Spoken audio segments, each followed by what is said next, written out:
तो ओम की जो परिभाषा इन्होंने की है उसमें थोड़ा सा मैं आपको देना चाहूँगा कि ओम, इन्होंने कहा कि वह परमात्मा रक्षक है।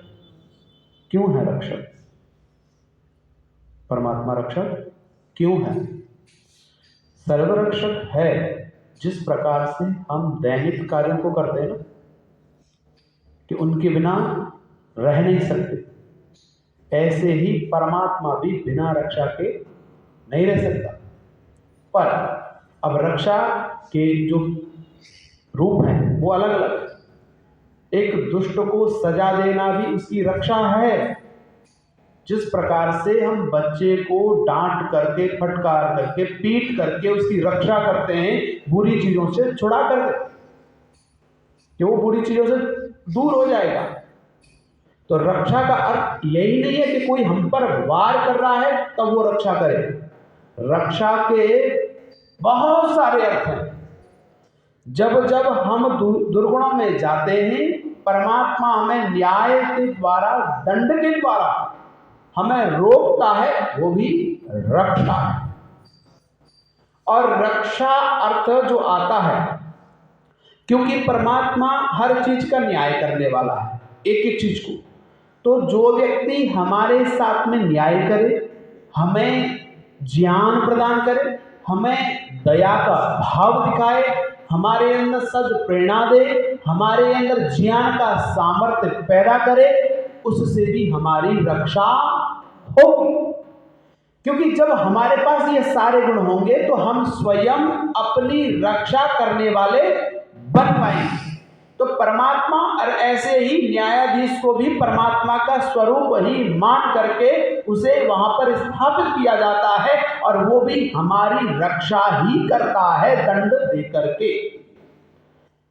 इसलिए परमात्मा को और न्यायाधीश का, इसलिए परमात्मा को आचार्य का, इसलिए परमात्मा को माता, गुरु, सखा कहा, क्योंकि ये मित्र गण भी हमारी रक्षा करते हैं अच्छी सलाह दे करके। माता पिता भी हमारी रक्षा करते हैं, पत्नी भी हमारी रक्षा करती है, पति भी हमारी रक्षा करता है। इसलिए इनको भी रक्षक कह सकते हो, इनको भी आप ओम कह सकते हो। ओम केवल ओम शब्द को मत लीजिए, ओम शब्द व्यापक है, ओम शब्द सबके अंदर समाया हुआ है, इसलिए सबकी सब तरह से रक्षा कर रहा है, इसलिए वो ओम है। और ओम परमात्मा का जो मुख्य नाम दिया है वो केवल इसलिए दिया है कि उसको सर्वव्यापक, सर्वज्ञ मान करके और सर्वशक्ति मान करके, जिसके अंदर ये तीन गुण होंगे वही ओम है। कौन कौन सा?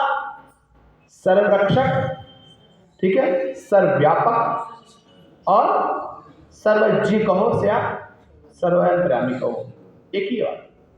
जब ये गुण परमात्मा के होंगे उसी को एक उपाधि दी जाती है, ये कहेंगे ये ओम कम ब्रह्मा, वही परमात्मा, वही ओम है।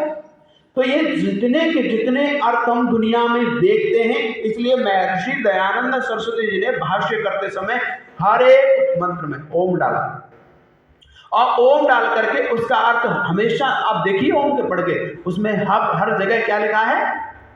सर्व रक्षक। सर्वरक्षक का क्या अर्थ है? सर्वरक्षक का अर्थ होता है कि सब ओर से रक्षा करने वाला, सबसे रक्षा करने वाला, सबकी रक्षा करने वाला। ये बहुत सारे अर्थ ओम के ही हैं। इसलिए ओम किसकी रक्षा करता है? सूर्य की। ओम किसकी रक्षा करता है? पृथ्वी की। ओम किसकी रक्षा करता है? चंद्रमा की। और ये चंद्रमा, सूर्य किसकी रक्षा करते हैं? हमारी। ये पृथ्वी रक्षा किसकी करती है? हमारी। यानी संसार में, ब्रह्मांड में जितना भी कुछ है वो एक दूसरे की रक्षा के साथ में जुड़ा हुआ है। अगर कोई गौ है तो वो हमारी रक्षा कर रही है, कोई पशु पक्षी है तो वो हमारी रक्षा कर रहा है। परमात्मा ने ये सारे के सारे बनाए हैं किसके लिए? कि मनुष्य को हर तरह से सर्वरक्षित कर सके।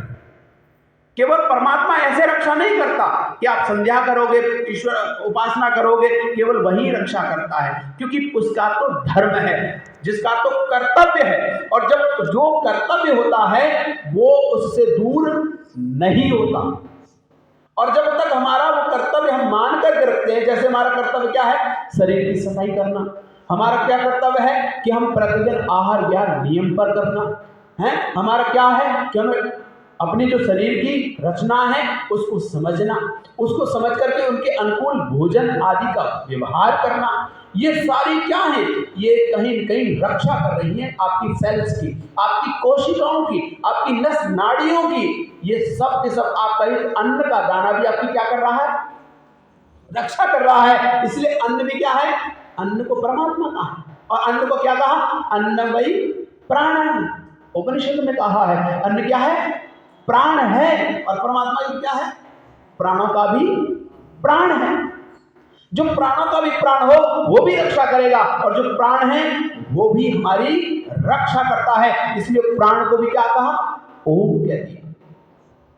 यानी है तो सब परमात्मा के ही, है तो सारे के सारे ईश्वर के ही, लेकिन ईश्वर के साथ में जुड़े हुए एक एक रण, एक एक कणु, एक एक रेणु, ये जितने भी हैं वो सब के सब अपने अपने स्थान पर अपने अपने कर्तव्य का पालन करके भी हमारी रक्षा कर रहे हैं। इसलिए हमें अपने जीवन में भी कर्तव्य का पालन करना चाहिए, और हम अपने कर्तव्य का पालन करते हैं तब भी हमारी रक्षा होती है। कैसे, धर्मो रक्षति रक्षता, जो धर्म की रक्षा करता है धर्म उसकी रक्षा करता है। जो कर्तव्य का पालन करेगा ना वो अपने आप रक्षित हो जाएगा, सुरक्षित हो जाएगा।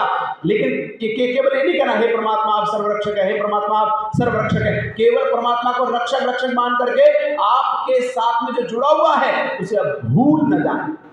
इसलिए कहा कि आप ओम को अपने कर्तव्य मान करके, ये जो तीन बोलते हैं ऐसे क्यों बोलते हैं, ईश्वर कौन है, ये तीन जो चीजें हैं ये परमात्मा की सत्ता को दिखाते हैं। इसको कहते हैं ईश्वर प्रणिधान।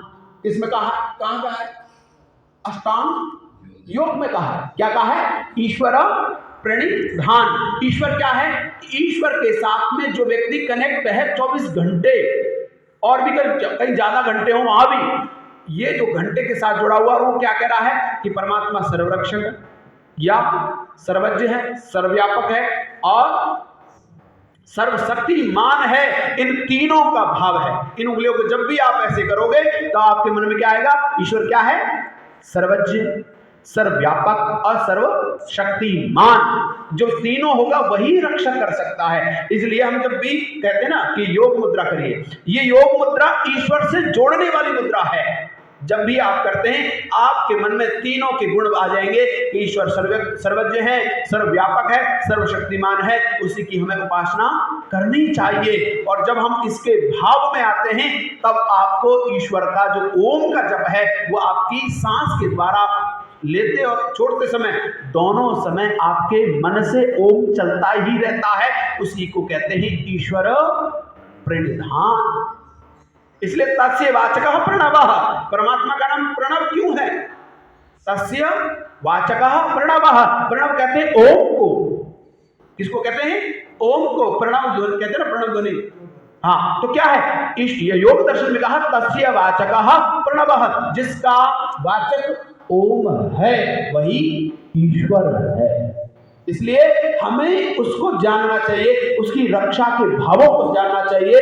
वो प्रकृति के द्वारा, ईश्वर के अपने रचना के द्वारा हमारी हर तरह से रक्षा करता है। हमारी खुद भी हम उसके रक्षा लायक बनते हैं, इसलिए बनते हैं क्योंकि उसके सानिध्य में रहते हैं। इतने कहूंगा। ओम शांति।